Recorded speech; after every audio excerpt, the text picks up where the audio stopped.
Welcome to the Positive Pants Podcast. Mindset, motivation, and inspiration to help you find your positive pants. Let go of negative thinking and stop living for the weekend. With your host, Fran Excel.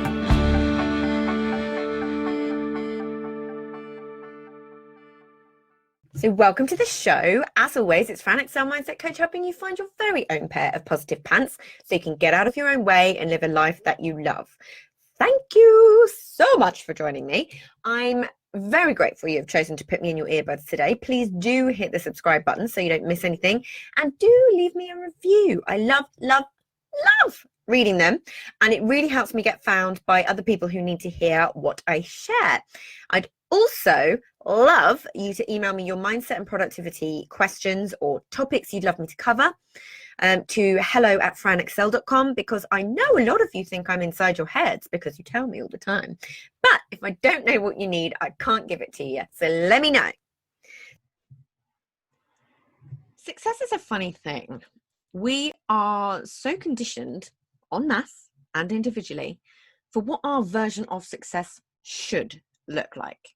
And we know how I feel about that word. We take everything in from society, parents and caregivers, friends, the media, and we create a story about what it looks like and what it means to be successful, which is only compounded by the glory of social media. We don't question it, it just is. You know, we listen to the messages that we hear the most about what success looks like. But is it really? Who says? Do you? It's not something we often think to question. Why would we? It's fact, right? But clearly not, because there are so many different variables.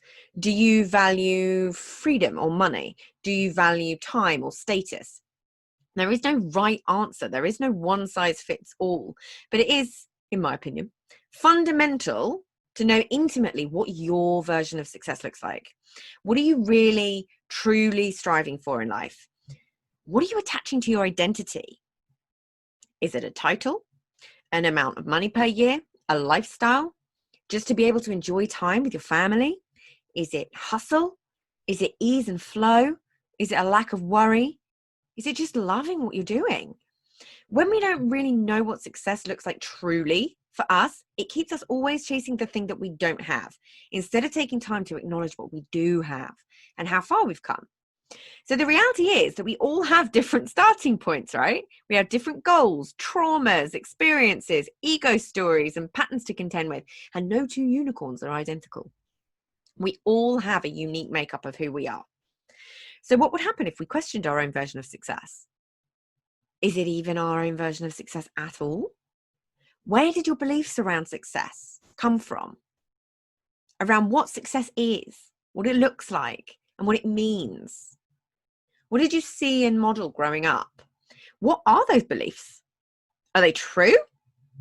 Is there another potential perspective? What is good enough or enough for you? Not what that is for someone else in your life, not for Sally on social media, for you. We can so easily get caught up in the comparison trap, particularly on social media, particularly when we have a business and we're looking at other business owners and competitors and things like that. But there's a few things we need to remember here. One is you're looking at the highlight reel.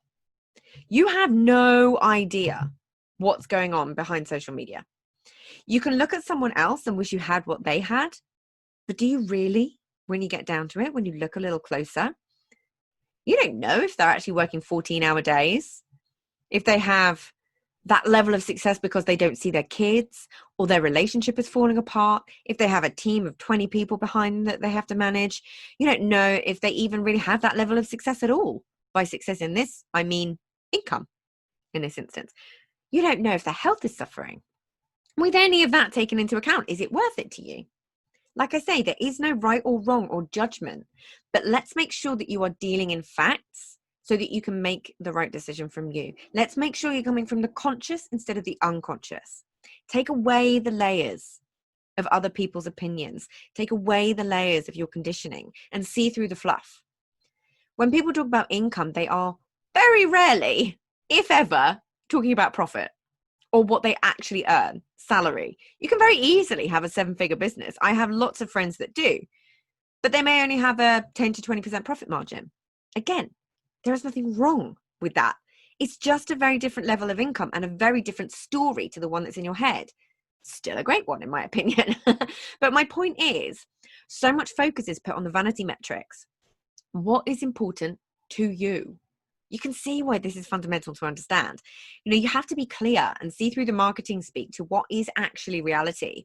This is why I'm always championing the person who wants the side hustle, the person who wants to make 15K in their business, right up to the multiple 7 figures. I work with all of them. I'm here for it all because it is all so valid. I need you to know that it's just different.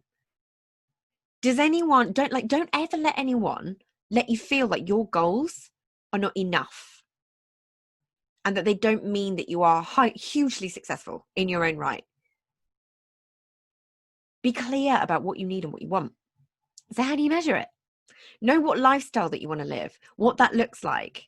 Work out the financials, know your numbers. How will you know when you get there? What are you actually aiming for? You may only need 15K to have the life that you want. The judgment of other people is not a measure of your success. Yeah? Do you actually enjoy your life? If you do that and make 15K per year, then in my opinion, you're freaking winning.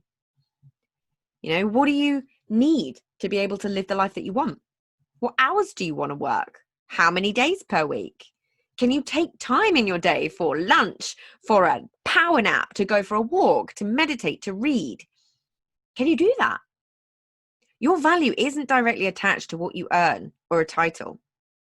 For so many of us, myself included, that has been a huge part of our conditioning. It's something that I've had to work really hard to let go of and understand that that's not what it's about. I was very, very lucky to have had a really successful career in advertising. I worked my butt off for it, but that salary and that job title didn't actually mean a whole lot of anything about who I was at my core or how happy and fulfilled I was. Think about it. What were you earning in corporate, or what are you earning in corporate? Take off all your expenses that you would have spent getting there. If you commute into London, take off the travel, take off what it costs you for your lunch, all of it. The random shopping trips that you do when you miss a train. Is that pretty achievable in your business? It may be a lot less in terms of cash in the bank, but the exact same disposable income. Does it being a smaller number mean that you're less successful? I don't flip and think so. We need to start challenging these ways of thinking. There's different levels of success that are available for everyone. It's just if you want to do what's necessary to make it happen. If you want to be a 7-figure business owner, you absolutely can. And I mean that. I don't mean that in a fluffy way. It's what I believe at my core. Like, there really is nothing stopping you other than yourself. But be clear about what it is that you're wishing for. If you had it, what does it give you and what does it take away? Start dealing in facts, not fiction.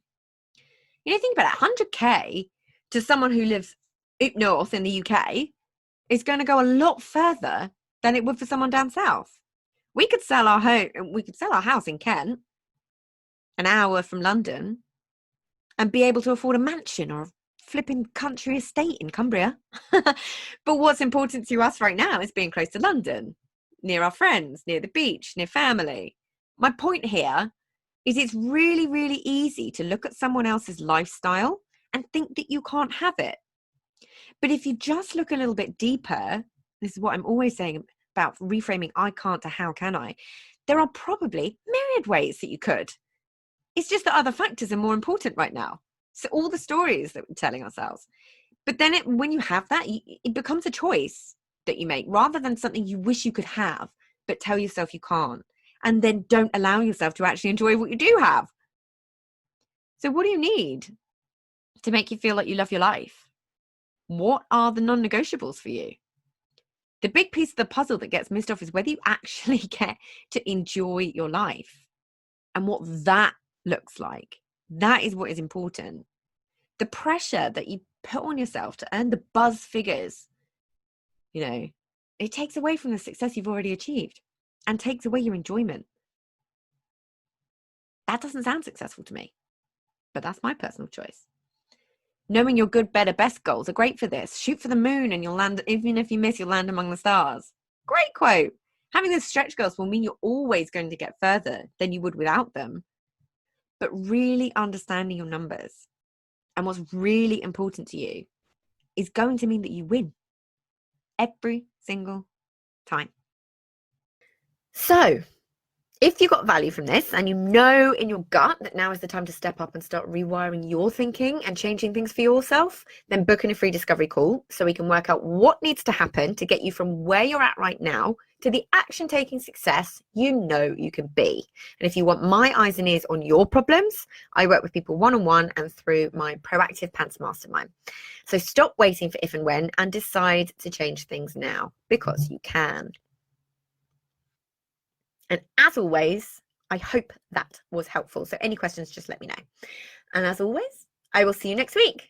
Bye.